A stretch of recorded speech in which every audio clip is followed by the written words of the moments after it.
हैं। नमस्ते दोस्तों, लर्न विद अमृत में आपका स्वागत है। आज हम बात कर रहे हैं एक ऐसे सवाल की जो बहुत लोगों के मन में आता है। क्या सिर्फ 15,000 रुपए महीने की आमदनी से भी एक बेहतर और सुरक्षित भविष्य बन सकता है? बिल्कुल प्रिया, ये सवाल बहुत लोगों का है। अक्सर लोग सोचते हैं इतनी सैलरी में बचत कहाँ से होगी, लेकिन असली दिक्कत सैलरी की नहीं होती, दिक्कत आदतों की होती है। सही कहा अमृतसर। छोटी छोटी आदतें जैसे बाहर की चाय, फास्ट फूड या हर महीने नए ओटीटी सब्सक्रिप्शंस, यही तो महीने के आखिर में पूरा बजट बिगाड़ देते हैं। बिल्कुल प्रिया, और यहीं पर भगवत गीता की सीख काम आती है।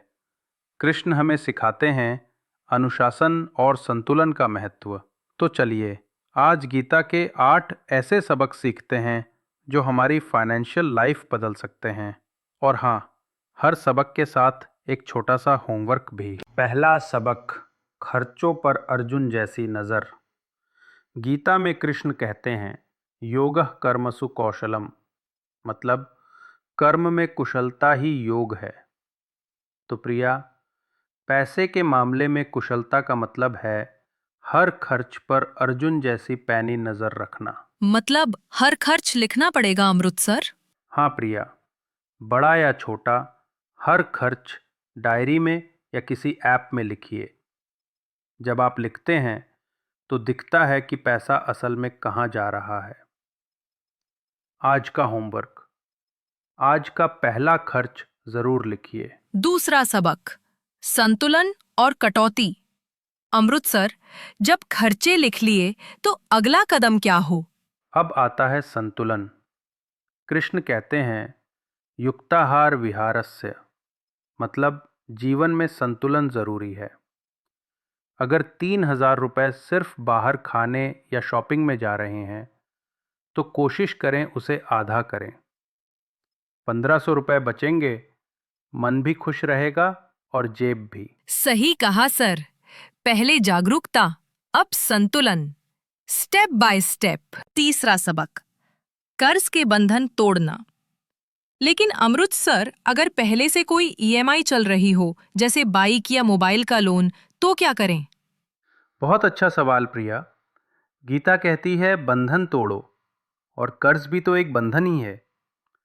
मान लीजिए 2,000 रुपये की बाइक ईएमआई है और आपने 1,500 रुपये बचाए हैं। अब दोनों मिलाकर 3,500 रुपये ईएमआई दें। लोन जल्दी ख़त्म होगा, और जब लोन ख़त्म हो जाए तो वो 3,500 रुपये रुकने नहीं चाहिए। उन्हें आरडी या एसआईपी में डालना शुरू करें। यही है सेल्फ ईएमआई से सेल्फ इन्वेस्टमेंट की ताकत। वाह अमृत सर, ये तो शानदार तरीका है। आदत वही, बस दिशा बदल गई। चौथा सबक, छोटी शुरुआत की ताकत। कृष्ण कहते हैं नेहा विक्रम नाशो अस्ति, मतलब सही दिशा में उठाया गया छोटा कदम कभी व्यर्थ नहीं जाता। 500 रुपये की आरडी या एसआईपी छोटी लगेगी, पर वही भविष्य में मदद करेगी। सही कहा सर। तो आज का होमवर्क, पहली आरडी या एसआईपी शुरू करें। छोटे कदम ही बड़ी मंजिल तक पहुंचाते हैं। चलिए, पांचवा सबक, दूरदर्शिता इमरजेंसी बॉक्स। प्रिया, एक बहुत आसान ट्रिक बताता हूँ। घर में एक इमरजेंसी बॉक्स रखिए और हर हफ्ते 100 रुपये डालिए। साल के आखिर में लगभग 5,000 रुपये जमा हो जाएंगे। किसी भी अचानक आई ज़रूरत में ये रकम बहुत काम आएगी। वाह सर, ये तो कोई भी कर सकता है। आज ही एक बॉक्स रखती हूँ और पहला 100 रुपए डालती हूँ। छठा सबक, परिवार की एकता।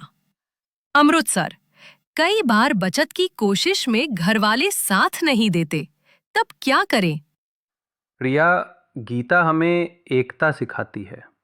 जैसे पांडवों ने मिलकर जीत हासिल की, वैसे ही घर में सब मिलकर नियम बनाएं।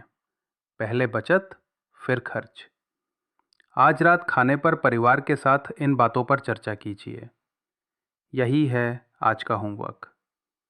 चलिए, सातवां सबक, आज की आदत, कल का नतीजा। गीता कहती है यथा बीजम तथा फलम, जैसा बीज वैसा फल। अगर आज टालमटोल और फिजूल खर्च पोएंगे तो कल तनाव मिलेगा, पर अगर आज बचत, निवेश और ज्ञान बोएंगे तो कल आत्मसम्मान और स्थिरता का फल मिलेगा। मतलब आज जो आदत डालेंगे वही कल का भविष्य तय करेगी। तो आज से रोज 15 मिनट किसी नई फाइनेंशियल चीज के बारे में सीखते हैं। सही कहा प्रिया, ज्ञान ही असली निवेश है। चलिए, 8वां सबक, अनुशासन का ईश्वरीय समर्थन।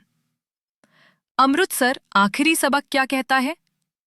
कृष्ण कहते हैं, अनन्यास चिंत्यन्तो मां योगक्षेमम वहाम्यहम्। मतलब जो अनुशासन और निष्ठा से काम करते हैं उनकी ज़रूरतों का ध्यान स्वयं भगवान रखते हैं।